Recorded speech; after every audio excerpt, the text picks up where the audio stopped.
Livro de Êxodo, capítulo 17 e capítulo 18.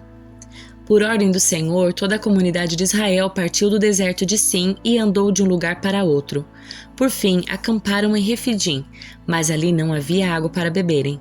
Mais uma vez, o povo se queixou de Moisés e exigiu: "Dê-nos água para beber." Moisés retrucou: "Por que brigam comigo? Por que põem o Senhor à prova?" Afligido pela sede, o povo continuou a se queixar de Moisés.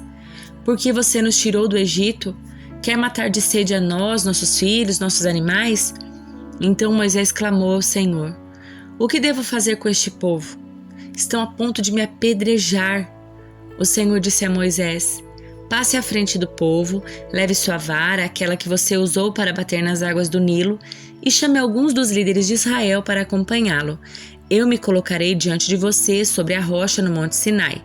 Bata na rocha e dela jorrará a água que o povo poderá beber."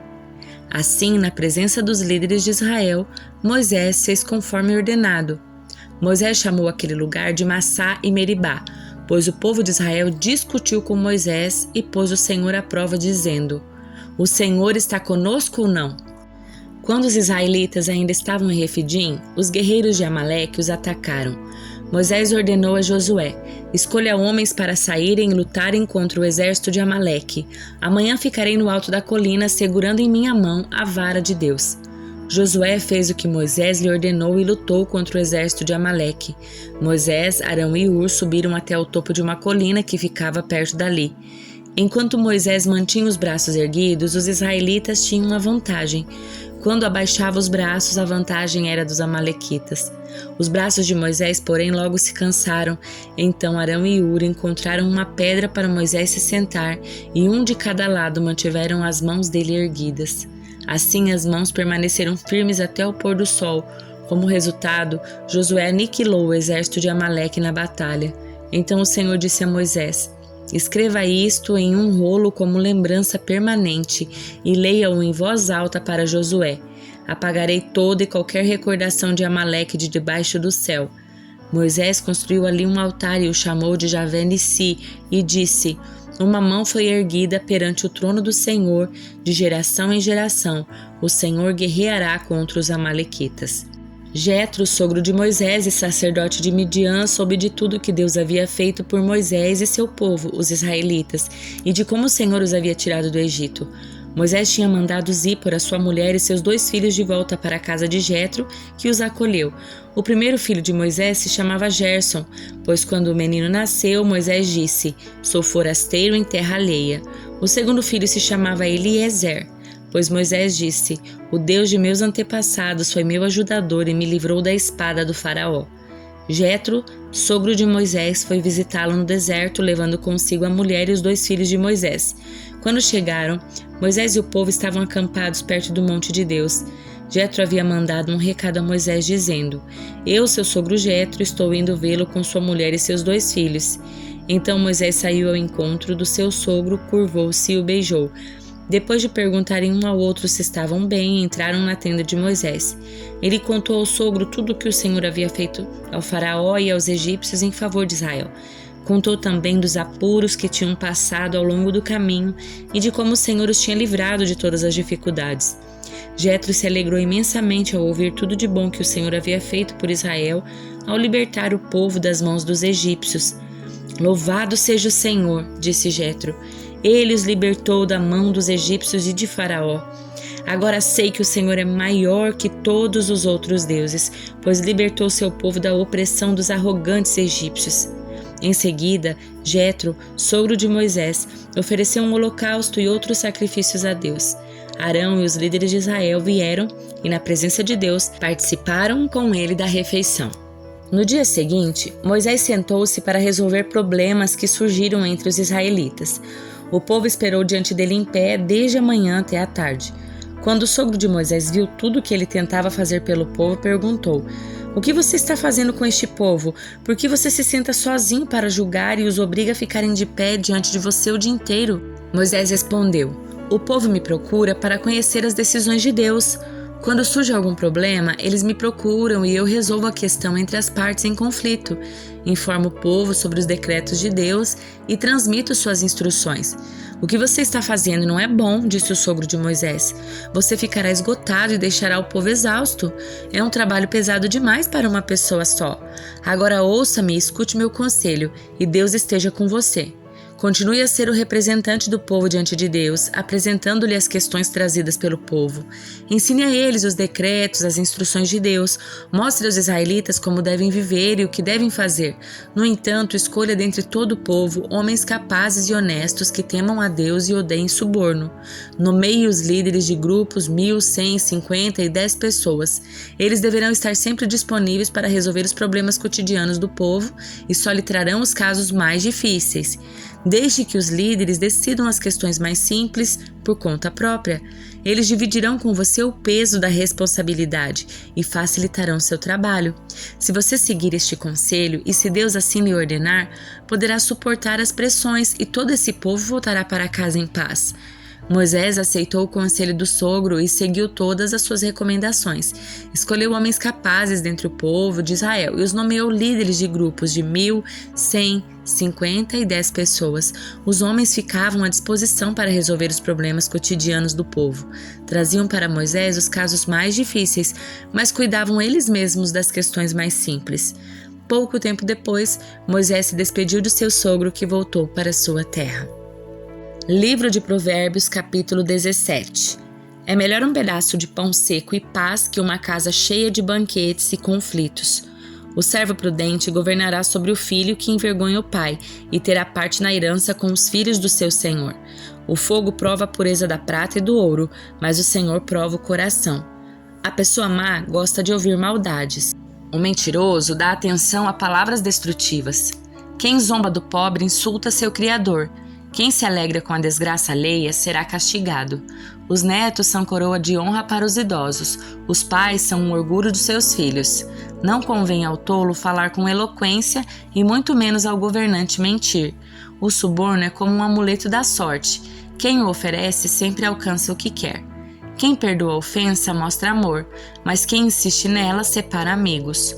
Uma repreensão é mais eficaz para o prudente que 100 açoites para o tolo.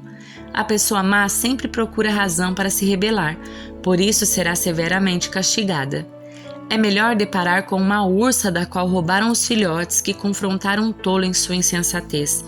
Quem paga o bem com o mal sempre terá um mal em sua casa. Começar uma briga é como abrir a comporta de uma represa, portanto, pare antes que irrompa a discussão. Absolver o culpado e condenar o inocente são duas coisas detestáveis para o Senhor. De nada adianta pagar para instruir o tolo, pois ele não tem vontade de aprender. O amigo é sempre leal, e um irmão nasce na hora da dificuldade. É falta de juízo dar garantia pela dívida de alguém e aceitar ser fiador de um amigo. Quem gosta de brigar ama o pecado. Quem confia em muralhas procura a própria ruína. O coração perverso não prospera, a língua mentirosa se mete em dificuldades. O filho tolo causa tristeza ao pai.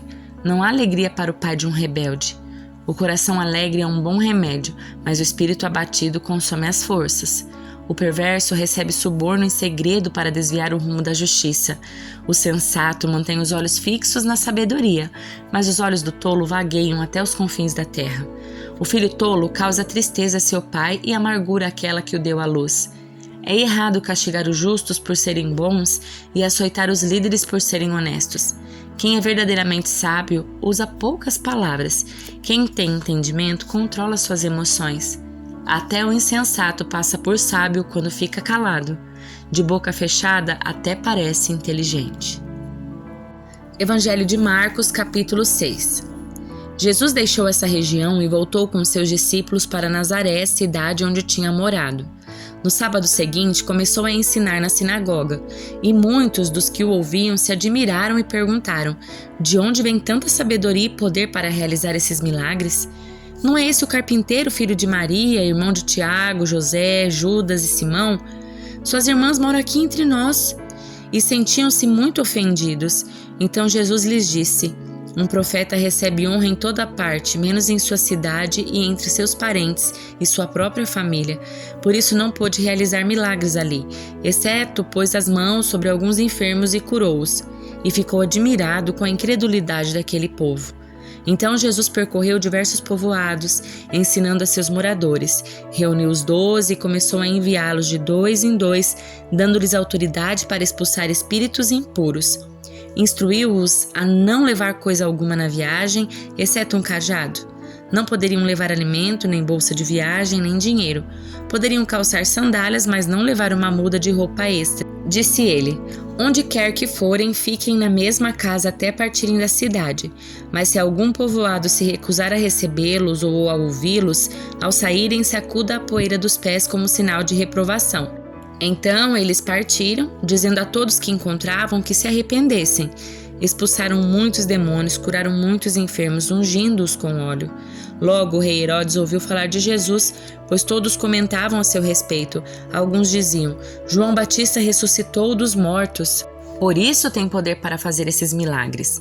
Outros diziam: é Elias. Ainda outros diziam: é um profeta como os profetas de antigamente. Quando Herodes ouviu falar de Jesus, disse: João, o homem a quem decapitei, voltou dos mortos? O rei havia mandado prender e encarcerar João para agradar Herodias. Ela era esposa do seu irmão Filipe, mas Herodes tinha se casado com ela. João dizia a Herodes: é contra a lei que o Senhor viva com a esposa do seu irmão. Por isso Herodias guardava rancor de João e queria matá-lo, mas não podia fazê-lo, pois Herodes o respeitava e o protegia, sabendo que ele era um homem justo e santo.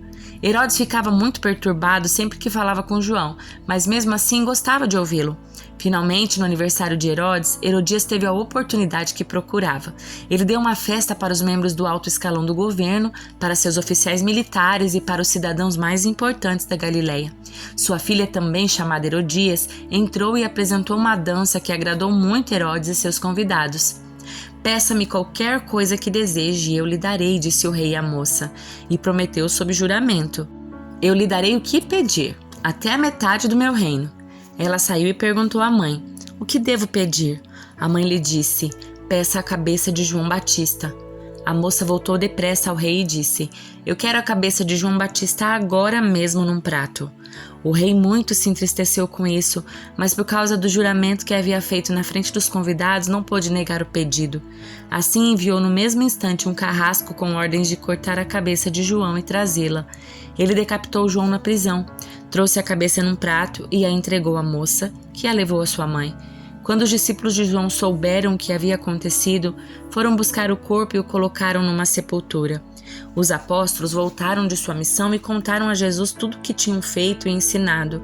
Jesus lhes disse: vamos sozinhos até um lugar tranquilo para descansar um pouco, pois tanta gente ia e vinha que eles não tinham tempo nem para comer. Então saíram de barco para um lugar isolado a fim de ficarem a sós. Contudo, muitos os reconheceram e os viram partir, e pessoas de várias cidades correram e chegaram antes deles. Quando Jesus saiu do barco, viu a grande multidão e teve compaixão dela, pois eram como ovelhas sem pastor. Então começou a lhes ensinar muitas coisas. Ao entardecer, os discípulos foram até ele e disseram: esse lugar é isolado e já está tarde. Mande as multidões embora para que possam ir aos campos e povoados vizinhos e comprar algo para comer. Jesus, porém, disse: providenciem vocês mesmos alimentos para eles. Precisamos de muito dinheiro para comprar comida para todo esse povo, responderam. Quantos pães vocês têm? Perguntou ele. Vão verificar. Eles voltaram e informaram: 5 pães e 2 peixes. Então Jesus ordenou que fizessem a multidão sentar-se em grupo na grama verde. Assim, eles se sentaram em grupos de 50 e de 100. Jesus tomou os 5 pães e os 2 peixes, olhou para o céu e os abençoou. Então, à medida que ia partindo os pães, entregava-os aos discípulos para que os distribuíssem ao povo. Também dividiu os peixes para que todos recebessem uma porção. Todos comeram à vontade, e os discípulos recolheram 12 cestos com pães e peixes que sobraram. Os que comeram foram 5.000 homens. Logo em seguida, Jesus insistiu com seus discípulos que voltassem ao barco e atravessassem para o mar até Betsaida, enquanto ele mandava o povo para casa. Depois de se despedir de todos, subiu sozinho a um monte para orar. Durante a noite, os discípulos estavam no barco no meio do mar e Jesus sozinho em terra. Ele viu que estavam em apuros, remando com força e lutando contra o vento e as ondas. Por volta das 3 da madrugada, Jesus foi até eles caminhando sobre o mar. Sua intenção era passar por eles, mas quando o avistaram caminhando sobre as águas, gritaram de pavor, pensando que fosse um fantasma. Ficaram todos aterrorizados ao vê-lo. Imediatamente, porém, Jesus lhes disse: "Não tenham medo, coragem, sou eu." Em seguida subiu no barco e o vento parou. Os discípulos ficaram admirados, pois ainda não tinham entendido o milagre dos pães. O coração deles estava endurecido. Depois de atravessarem o mar, chegaram a Genezaré. Levaram o barco até a margem e desceram. As pessoas reconheceram Jesus assim que o viram. Quando ouviram que Jesus estava em algum lugar, corriam para toda a região, levando os enfermos em macas para onde sabiam que ele estava. Aonde quer que ele fosse, aos povoados, às cidades ou aos campos ao redor, levavam os enfermos para as praças, suplicavam que ele os deixasse pelo menos tocar na borda do seu manto, e todos os que o tocavam eram curados.